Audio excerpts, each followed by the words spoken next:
Dinas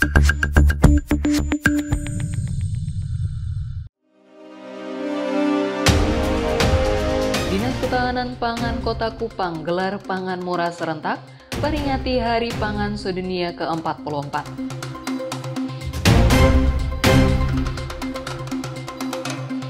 Warga Kota Kupang keluhkan minyak tanah yang langka dan harga yang meningkat.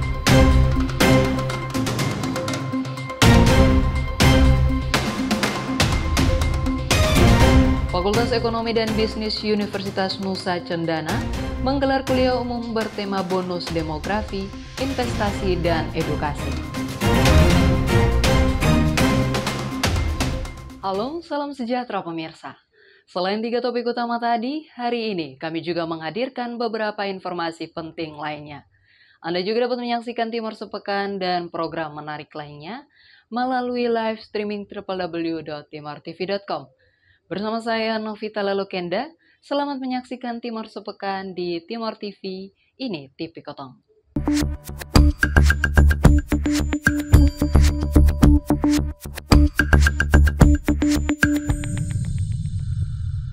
Provinsi Nusa Tenggara Timur mengadakan workshop penguatan tata kelola Badan Usaha Milik Daerah, Badan Layanan Umum Daerah Kesehatan, dan Badan Usaha Milik Desa sebagai langkah untuk mendorong pertumbuhan ekonomi dan kesejahteraan masyarakat.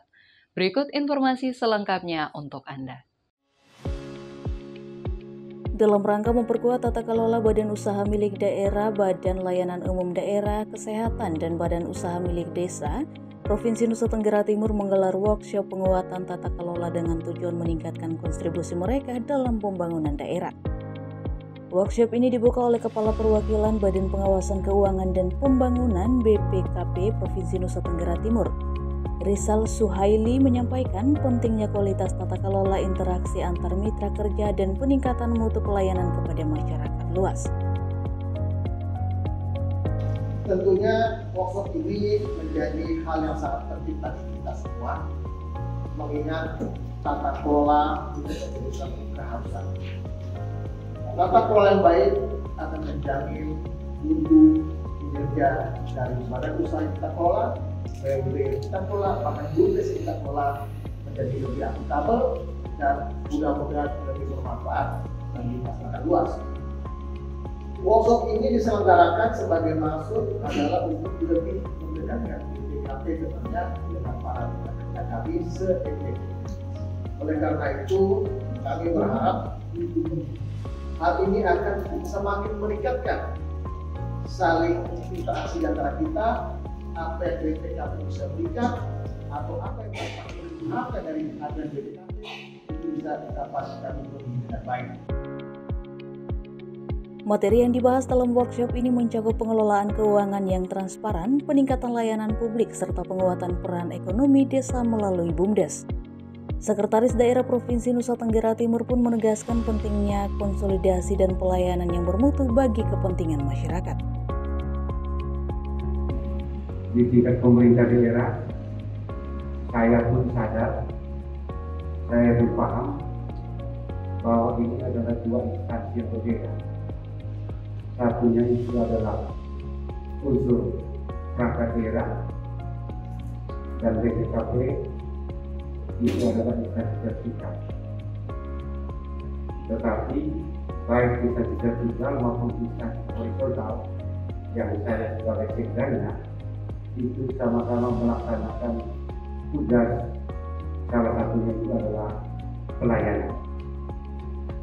Dalam rangka itulah saya berpendapat bahwa pertemuan kita pada kesempatan ini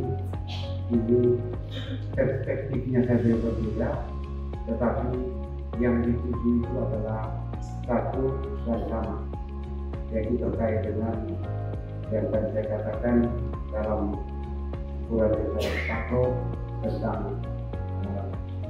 pelayanan kepada antara lain kepada masyarakat.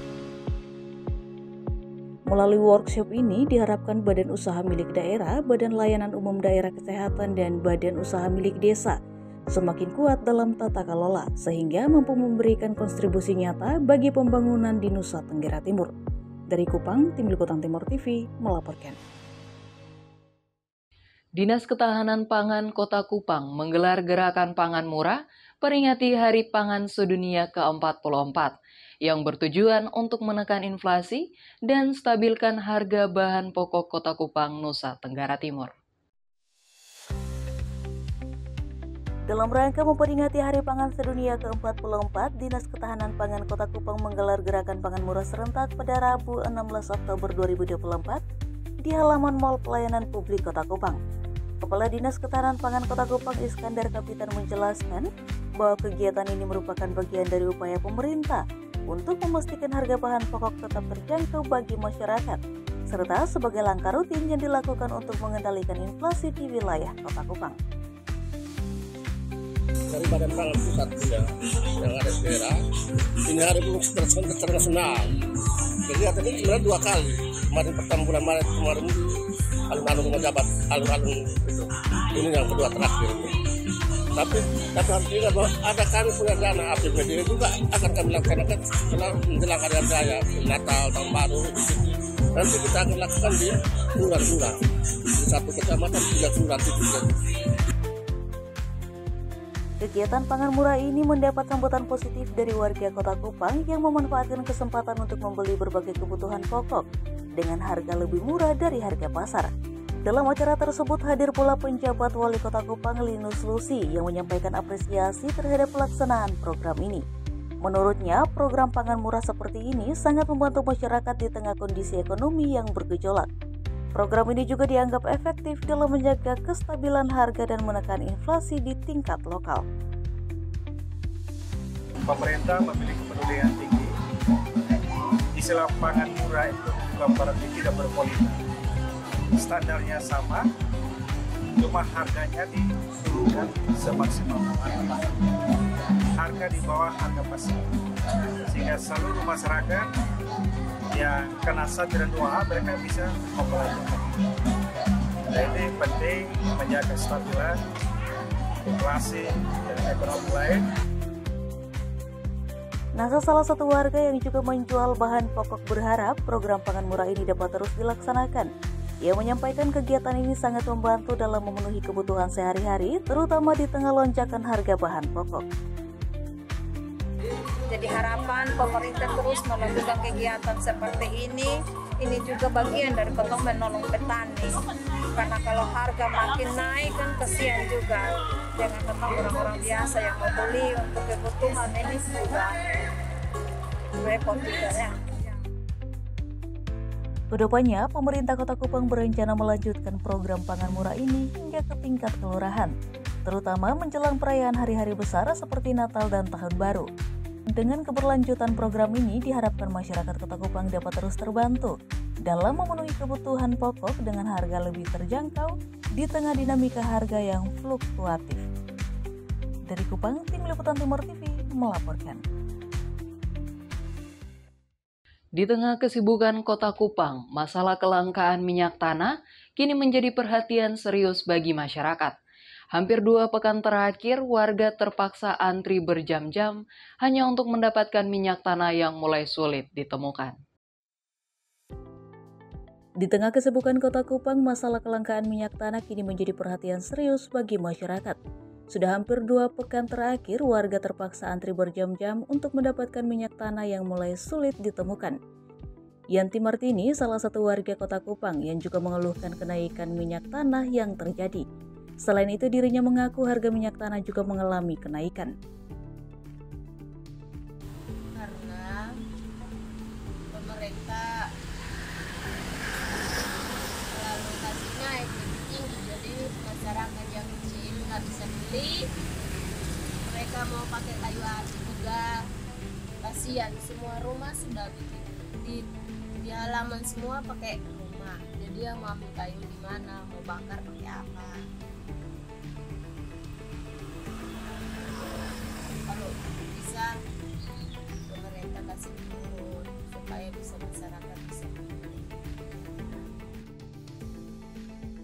Kepala Dinas Perindustrian dan Perdagangan Disperinda Kota, Alfred Lakabela menyampaikan faktor kelangkaan ini terjadi akibat penjualan salah sasaran oleh pihak pangkalan minyak tanah. yang menjual kepada konsumen yang salah seperti rumah makan dan jenis usaha lainnya yang harusnya tidak membeli minyak tanah bersubsidi. Sebenarnya kalau minyak tanah bukan langka. Kenapa? Karena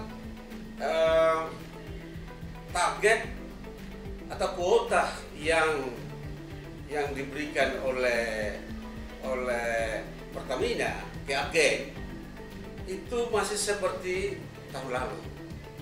Cuma pelaksanaannya sering terjadi, yaitu di tingkat bangkalan salah menjual kepada konsumen pihak lain. Meski ada upaya dari pemerintah, masyarakat berharap agar masalah ini segera teratasi. Bagi mereka, minyak tanah bukan hanya kebutuhan sehari-hari, tapi juga bagian dari keberlangsungan hidup mereka. Dari Kupang, Tim Liputan Timur TV melaporkan.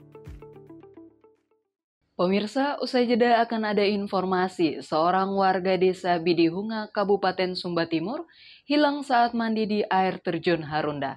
Tetap bersama kami.